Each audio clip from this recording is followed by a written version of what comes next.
I can't see any better way to start an American presentation than to talk about the economist Kobayashi. Kobayashi is actually the hot dog eating champion of the world. Now, what made him different was that he looked at the problem in a certain way. While for years, for over a century, all the hot dog eating champions were always looking at how many hot dogs they could eat in 10 minutes. Kobayashi changed the entire question by saying, how efficiently can I eat one hot dog and then reproduce that as many times as possible? So what he did, which is all in the context of the rules of hot dog eating champions, is you separate the actual hot dog from the bun. You then split the hot dog into two. This is what's called the King-Solomon effect. That means that you can actually toss half the hot dog down your esophagus and it slips right down without chewing it, which means you can actually eat multiple ones of these and get through that range.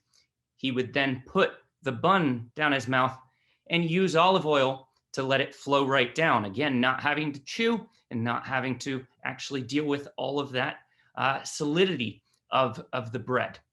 This gave him the opportunity to smash the old records of 10 to 12 hot dogs in 10 minutes and actually get to 72 hot dogs in a 10-minute period.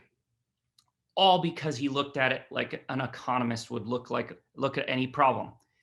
We're going to look at all of the issues and all the problems that American expats have to deal with in the same type of way. How do we build a replicable type of plan so that we can build decent retirement plans over the course of time? In a presentation that we started by talking about hot dogs, it's only natural that we move on to hamburgers. And the best way to talk about hamburgers in economics is by using the economist's tongue-in-cheek Big Mac index that they came up with in the 1970s. Now, the Big Mac index is a wonderful way of evaluating PPI, the purchasing price index. And this is where we value different currencies against the US dollar. What you'll note from these charts is that it doesn't matter if we're in developed economies or emerging economies, most currencies are cheap relative to the US dollar.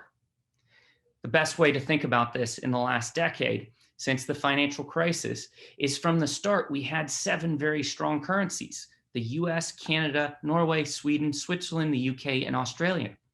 We had a commodity crisis in 2014, and that meant that the commodity-rich Canadians and Australians' currencies devalued significantly. Then you'll remember in 2016, we had the Brexit vote, which destroyed the pound over the last 4 years. And that left us with 4 strong currencies: Switzerland, Norway, Sweden, and the United States.